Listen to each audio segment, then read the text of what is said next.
So I hear from these introductory remarks that apparently this is the closing keynote. So I will have to completely throw away everything and start fresh. But at least you'll be able to see me think. Now, when I was asked to do this, I thought, really? A keynote to a whole lot of digital people involved in art? Can they really understand or comprehend anything about what we have been doing or what I and people close to me have been going through? And I started to reflect on art. And as someone who has been involved and pushing my life to the most serious of matters where we feel and live keenly because of the risks we take, I wondered, well, does art in the digital age really matter at all? Is it worth a damn? Or is it just a bunch of art wankers? So I think that's a really serious question. Are we just wasting our time?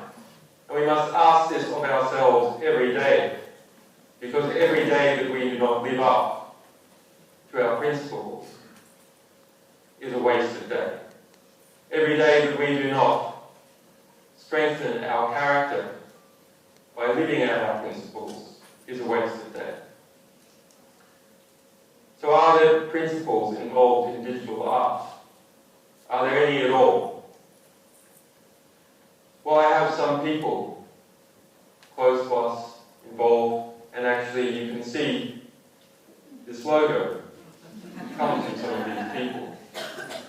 This logo was developed by an Australian. It was developed by a young woman whose family was originally from Poland. And she was, before she designed this logo, immediately before, a quantum teleportation physicist that I met at the Australian National University. And it represents the flow of information from a dark world, bringing it into the light. And when art is done right, that is what it does. It represents some idealized form, some direction which we may follow, like a North Star or directions on the compass. It's not something of this world. Rather, it is a direction that we can either choose to strive to or flee from in this world. That coalition of basic Platonic forms, that basic understanding, the finding the essence of something, is what has made WikiLeaks a success. We took on not everything, but rather the essence of the hardest thing. We looked for what is the hardest game in town, the hardest situation to break through in publishing and communication. Not to publish everything, but to find that one thing, that true thing, that provably hard thing, and to tackle that. To find the essence of the problem and get at the essence of the problem. And by getting at its essence, try and make real progress for all the rest. And the essence here is an economic and political essence. The more economic power, the more political power it is put into suppressing something, the greater the signal that it gives off. Perhaps if it is released, it will change the world. So finding these forms and pursuing them, not just in art, but everywhere, is an important way of understanding the world, and it's an important way of changing the world. So the exploration of basic forms, the exploration of directions, the exploration of things that are not in this world, in order to understand where we are and gain a perspective. This is what art art in general is good for, not just electronic art. And it is something worth pursuing. And even if only 1% actually has any discovery, actually provides a compass, even if only 1%, and the 99% is an illusion, or it is mere wankery, then it's an important 1% to keep. And perhaps it is worth all the nonsense that we see at conferences like this one. Perhaps, I don't know, you tell me. Now this week has been an important week for us. It's been an important week for everyone who is connected to the internet. And to understand everyone connected to the internet, we must understand that once upon a time, just going back 5 or 6 years ago, we could talk about people connected to the internet, and we could talk about others. We can't do that anymore. The internet has penetrated every aspect of our society. And our society has penetrated every aspect of the internet. These two civilizations have merged and fed upon one another and enriched each other and distorted each other. And there is no greater reflection of that than the revelations over the last week of Edward Snowden, and there is no greater example of that than the trial continuing this week, beginning last Monday, of Bradley Manning in the United States. Why is that? Edward Snowden revealed something that I have been speaking about for a long time, provided clear, concrete proof, almost perhaps an artistic, idealized form of that proof.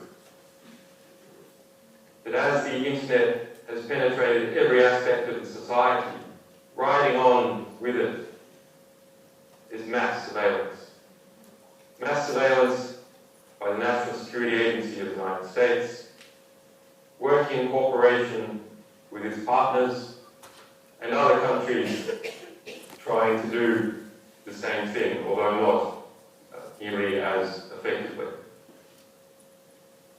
You would have seen, some of you hopefully have seen a graph produced in the 4 pages released by the mainstream media detailing the National Security Agency's PRISM program. It shows the interflows of information between continents.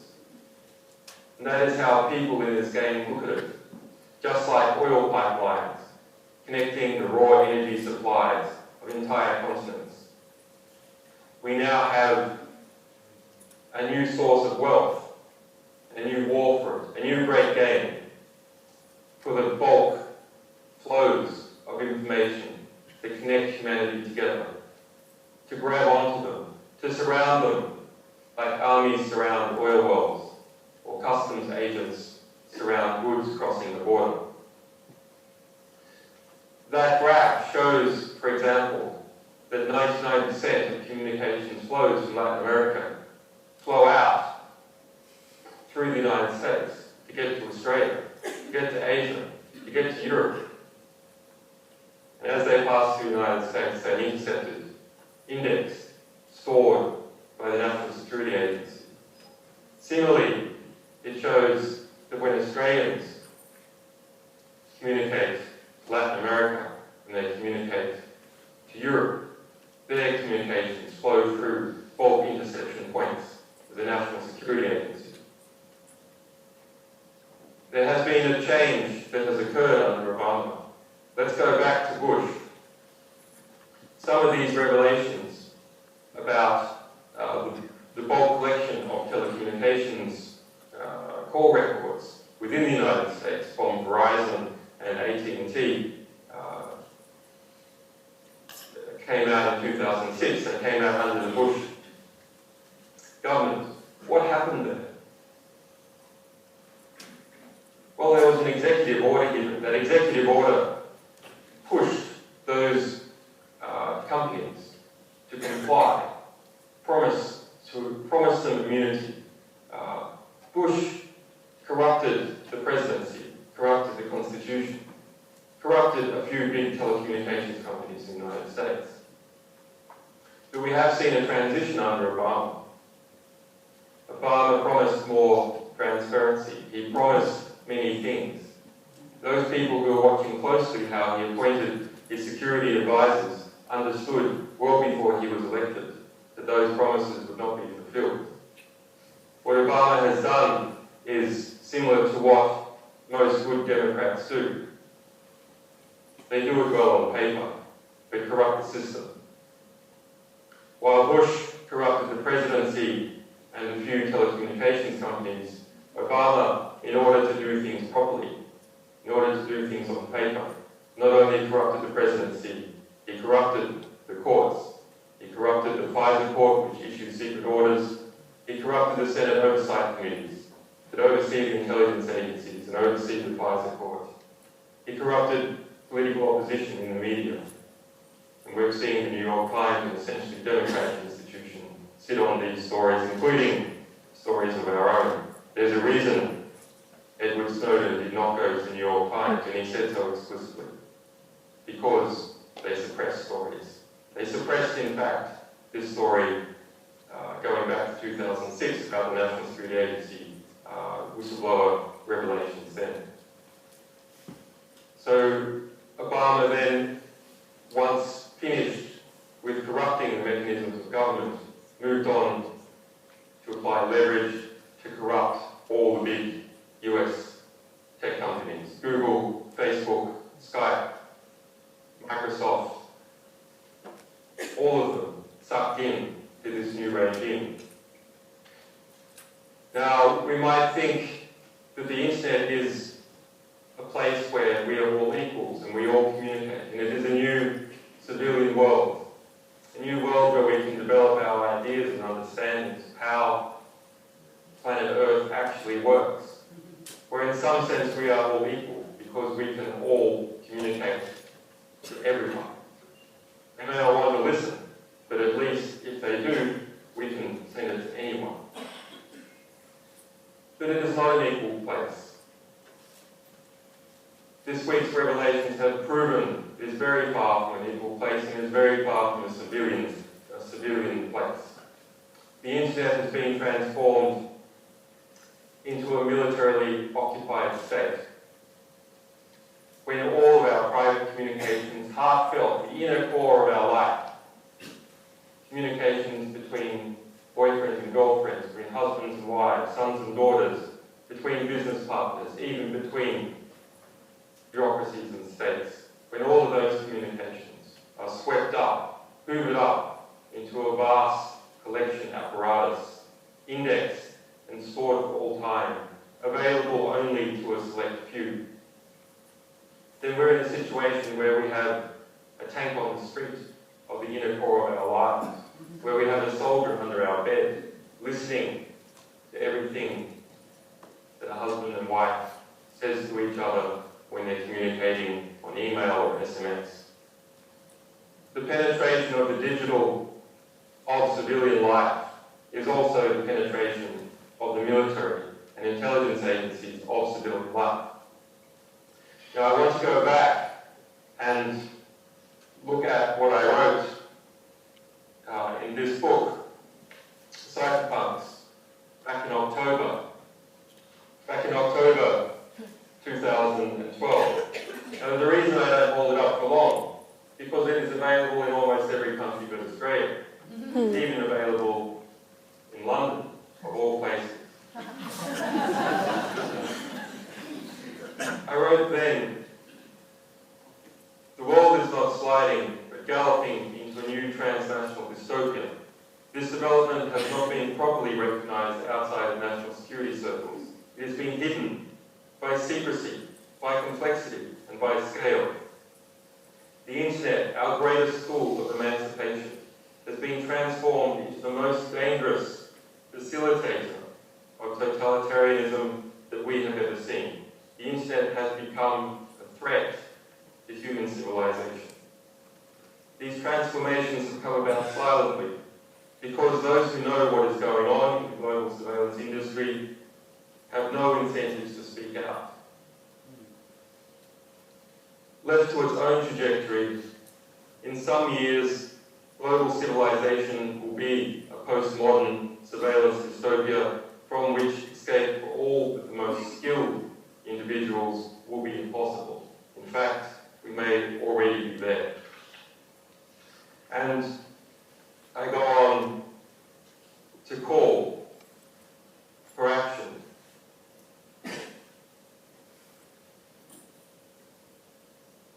We must communicate what we have learned while there is still a chance for you, the reader, to understand and act what is happening.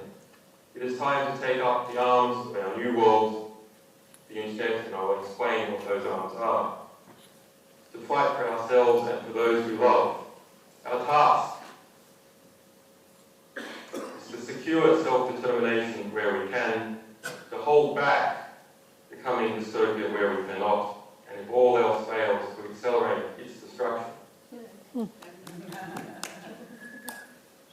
Now, I don't know if Edward Snowden read those words, but I do know that he read and paid close attention to the case of Bradley Manning and the community of people that I am involved in, who has been trying to expose this phenomena for a long time.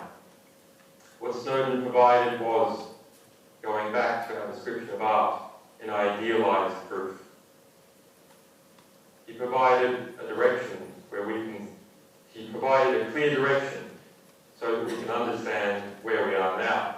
And for that, he is certainly a hero in his character, but he is also a hero to all, in fact, of humanity, all humanity. Because this phenomena is something that affects all of humanity. And if we are not careful, is going to rip out the most important and cherished aspects of our freedom in this new world that we have been transforming, galloping into with such glee. Now that seems like a very negative description of the state of the world. But I want to talk about another phenomenon. Simultaneously, as the internet has penetrated society and military and security agencies have come in together with it, like crabs in the tide, and penetrated and intercepted our most important communications. We have, over the last 4 years, developed a new body politic, an unconscious body politic that's not even aware yet of itself. That new body politic is natural. If a group of people are placed together for the first time in an island, or if this audience stayed in this hall for the next 6 months, it would develop an understanding about what it found to be important and what its hopes were and what its dreams were. The internet, in bringing people together, in penetrating nearly every society, has created a new realm where political discussion about values, discussion about what is important to us as a race, as a human race, has developed. Now, it is still unrecognized to most of the people who are going through it. But of course, it is only natural.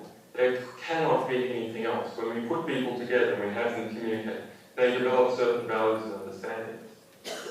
The transition over the last 4 years has been to take the internet from a politically apathetic space into a political space, where those people who are engaged with it understand the decisions that affect the internet also affect their lives online and affect their lives offline. And they want to fight to preserve those things that they find important and fight to suppress those who would take them away. And the alleged actions of Bradley Manning and Snowden and many others are part of that phenomenon, part of that development of a new understanding of who we are as an international people. Of course, it has come with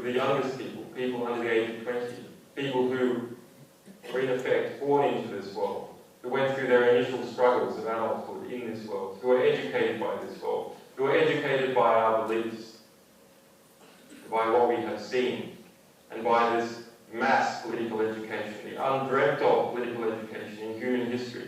There has never been such a moment where so many people from so many places have seen what the world is really like, what their place in the world is, what the place and behaviour of others near to them truly is.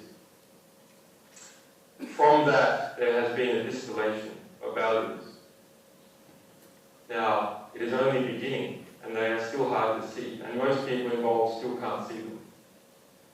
But we have already something that is clear to me, a distillation of the first value of our new global civilization. And that first value is something that is coupled to the network itself. It is the right to communicate, the right to speak what we believe, the right to receive information from others.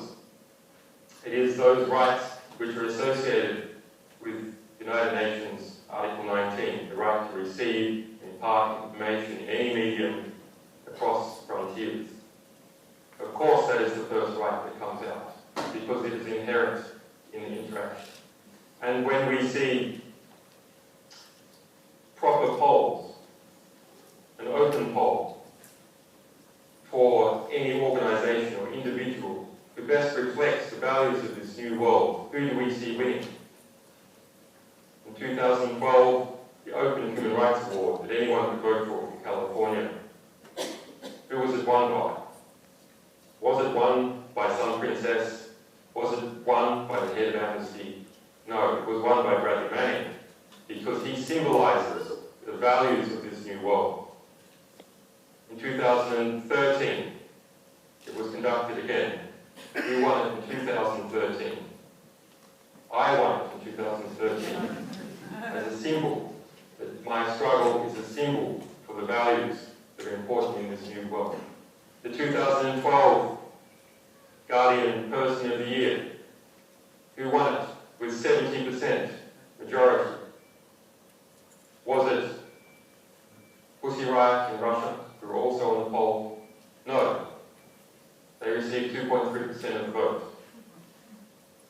In the English-speaking world, who won that poll with 70% of the vote? It was Bradley Manning. Because he represents, through his struggle, the values of our new world. If we go back to Time magazine in 2011, their open poll on who should win the Time magazine Person of the Year. Who won it? Anonymous. Because they represented the values that people find important in this struggle. We go back to 2010, when I was in prison and in solitary confinement. Who won the Time magazine Person of the Year? I did, with 20 times the vote of Mark Zuckerberg, who Time magazine decided to give the award to. Through these democratic mechanisms, we can see the true beliefs of people, international people, at least in English, being reflected by voting for those that they find to be symbols of what they believe to be important. It's not that Julian Assange is so cool. It's not that Bradley Manning is so cool. It's rather that their struggle represents this symbol that all of us treasure. And even though we have not yet perhaps consciously understood what rights we want to enshrine and to uplift, what distilled rights, what idealized forms of rights that we want in the new international world that has been connected together by the internet. We see people who are struggling for those rights, and we recognize in their struggle that somehow they represent what we truly believe. So there is a question, what other idealized forms of rights and values will be distilled? And that is in part your job as artists to find them, to experiment and to present them. Now coming to Australia, if we look at the polling over the last over the last year and a half, 4 polls for me and for the WikiLeaks party. Once again, it's not that Julian Assange is such a fantastic fellow, or the WikiLeaks party is such a brilliant organisation. I only know too well some of its difficulties and struggles as a young organisation, but rather it clearly represents something that people find to be valuable. We've had, across all those polls, WikiLeaks, across the polling for me, we see 25% nationwide support by the Labour Party's own polling agency, UMR. 25% voting intention, the first poll a year and a half ago. Again, 26%. 26% again. And the most recent poll, another one by Morgan Research, 26% voting intention for me in Victoria. If we look for people under the age of 40, Australia-wide, 40% voting intention. Something is going on, something really remarkable is going on. It's not that WikiLeaks is such an incredible organisation, but rather the values it represents by its struggle is something that people want to hold up and capture as a symbol and protect. And it's not that often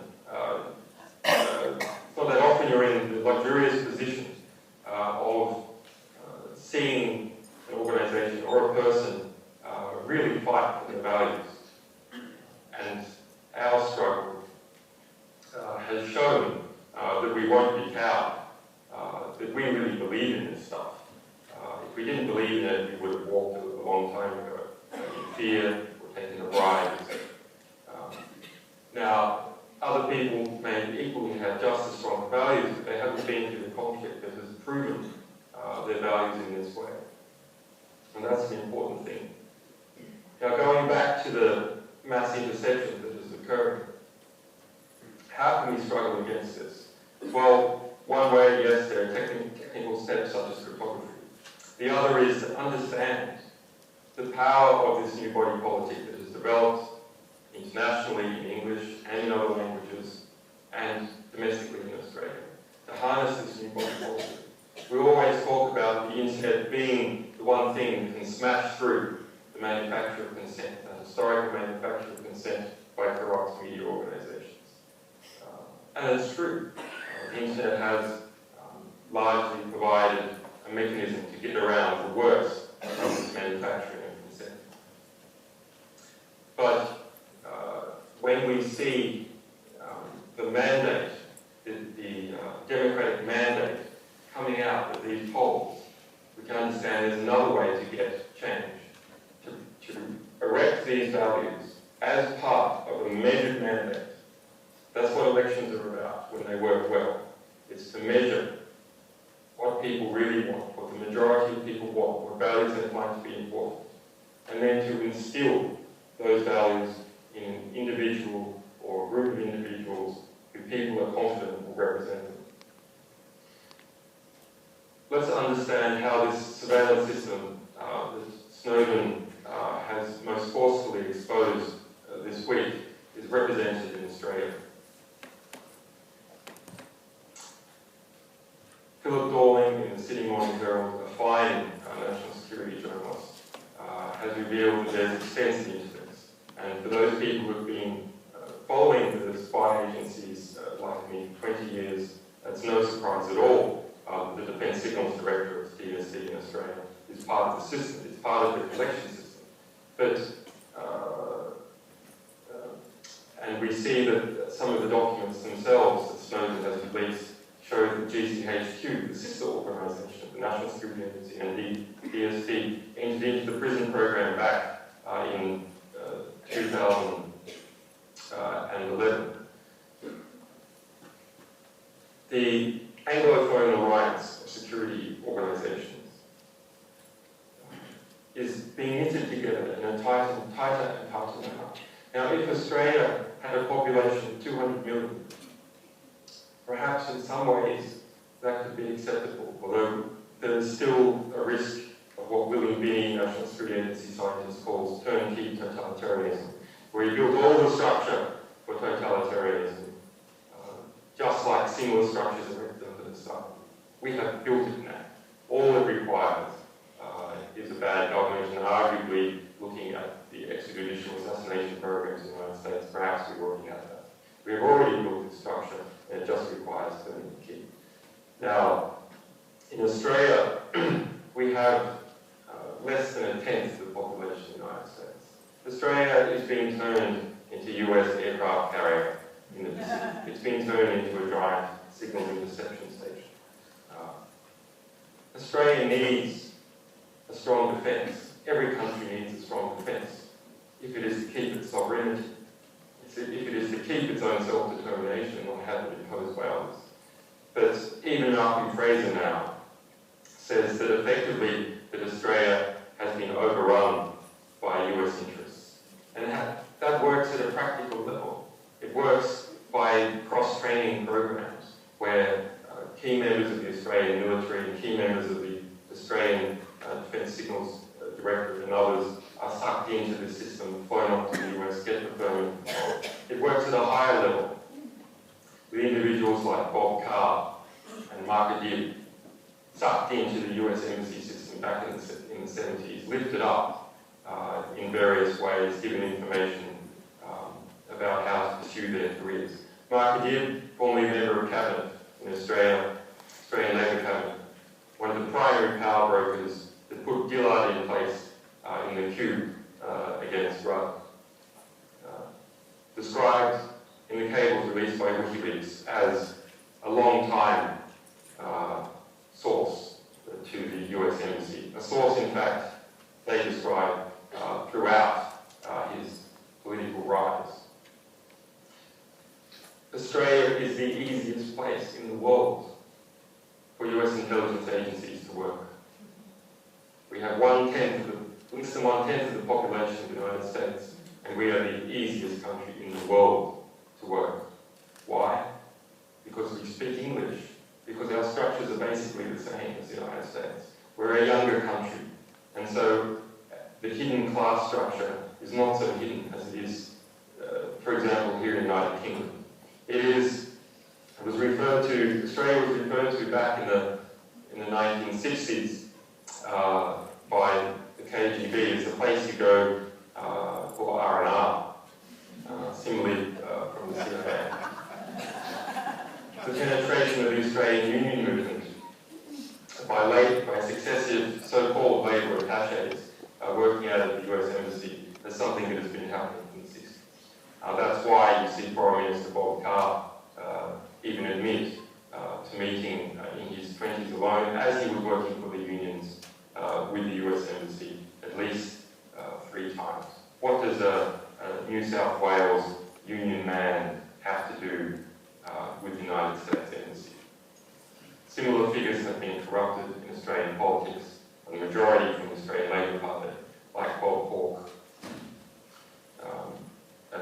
Still a relatively popular figure in Australia, but the Kissinger cables released by WikiLeaks demonstrate the extent, partly demonstrate the extent of his political corruption, his attempted political subversion and giving him political intelligence on the Whitlam government. So Australia really has a difficult time to secure its own sovereignty in the face of an English-speaking power that is over 10 times the size and has the basic structures. There's very little barrier to entry. And that is why we have to take absolute care that this militarisation of cyberspace, the militarisation of civilian life, is kept as far as possible from Australia. Not by weakening Australia's security or its military, but rather by strengthening them to make them more independent, so that they're actually working for Australian values. To strengthen the Australian government, to strengthen Canberra, so it is actually working for Australians. It is not working for networks that people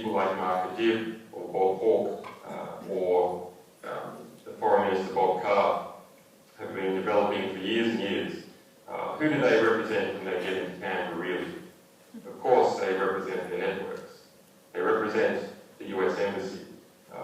Bob Carr, who does he really represent? Well, he also represents Macquarie Bank. And you know exactly where he's going to go after the election. He'll go off to some high-paid US consulting job or back to Macquarie Bank. Similarly, for Gillard and Herlock, they can see the ship is going down, so what are they doing? Selling off the heirlooms as fast as possible, doing favours for friends in order to find another ship to escape. That's the reality of Australian politics, and it has to be stopped. And it has to be stopped by bringing people who have proven themselves to be incorruptible to this phenomenon, bringing them into Canberra and to clean out this sort of activity. It also needs to be done by laying down protective legislation. In 2011 to 2012, there were 300,000 warrantless, at least 300,000 warrantless collections of data on Australian citizens by Australian police forces and the Attorney General's office. That doesn't include the bulk interception that the National Security Agency is doing, which runs to, for the United States alone, over 2 billion interceptions per month, just through the US IT companies. The 300,000 figure is just what we can see easily. So we have to ask the question, given the relationship between the Defence Signals Directorate, Australia's bulk spying agency, and the National Security Agency, and ASIO and the CIA and the National Security Agency, are we seeing an effective laundry happen? Because this has happened in other countries. So the United States has some legislation very, very poorly applied and poorly interpreted, saying that, well, under certain circumstances, they can intercept the telecommunications content of Americans. So they can intercept the metadata, the description of who speaks to who, which reveals the entire social structure of a country. They can intercept all that without a warrant. But they need to be a little bit careful about intercepting Americans. But the way this intelligence game has worked in the past is countries just intercept their citizens for each other. The Defence Signals Directorate can be tasked by the United States to intercept US citizens for which they're concerned that there may need to be some kind of judicial oversight, and then simply pass on the information, and vice versa. So how much of the vast hoovering apparatus that the National Security Agency has constructed is in fact being accessed by DST? Well, we know that a lot of it's a spooky argument. We know that a lot of information being pulled across, according to the report by the law. So let us first understand what is going on. These revelations by Snowden. If we go back 2 weeks, we live in that same world. We can understand what world we're in. How many other things exist in the world right now that we don't know about? Well, of course, statistically, there must be many more revelations of a much vaster scale. The true history which exists and underpins the nature of our current civilization. So we must first start to reveal what is actually going on. We must have full and proper transparent reporting on the behaviour of ASIO and DST and the other intelligence organisations in Australia. What are the nature of their sharing relationships with the United States? What information are they collecting on Australians? The ASIO and DST must be susceptible to the Freedom of Information Act. Even the CIA in the United States is susceptible to the Freedom of Information Act. Of course, it finds many excuses to avoid responding to the Freedom of Information Act, such as national security exemptions or simply not acceptable to ring-fence off an organisation like ASIO, which has increased nearly 4 times in size in the last 8 years. To ring-fence it off and create a land where transparency does not apply, where there can be no scrutiny to its activities, when we know it's associated with a system of unprecedented abuse and unprecedented danger. ASIO and DSD must be susceptible to Freedom of Information Act requests. It must be possible for us as Australians to understand what the Australian government is doing and how it is behaving, how it is dispensing its authority. Similarly, where privacy is violated, it must be done so under the stringent conditions. There must be an audit trail. It cannot be the case that without warrants, hundreds of thousands of Australians are intercepted per year. That is not acceptable. The WikiLeaks party, if it is elected to government, will insist that all interceptions of Australians take place under judicial basis. And those authorities intercepting Australians must report twice yearly to Parliament about their activities, and they must be susceptible to the Freedom of Information Act. And it's not enough to simply say this in legislation. There must be political will to defend and expose. We see legislation everywhere. We also see that legislation is not enforced, it is not carried out. It is not my intent to go into politics into Australia, to sit there and constantly write laws that are not enforced. Rather, the Australian Parliament is a platform to erect and gain certain discussions in the Australian populace. And it is the political will that is revealed by those discussions which enforce discipline by the Australian government. So in closing and asking for questions, I would like to direct you to something that many people have asked me, which is about civic courage. When I was young, I believed that intelligence was the rare commodity. If only people had intelligence, they could see further.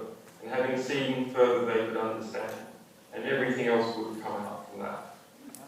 But yes, systems are hidden by complexity and need intelligence to cut through them. They need idealized forms, they need simplification, so we can understand them. They're also hidden, however, by secrecy.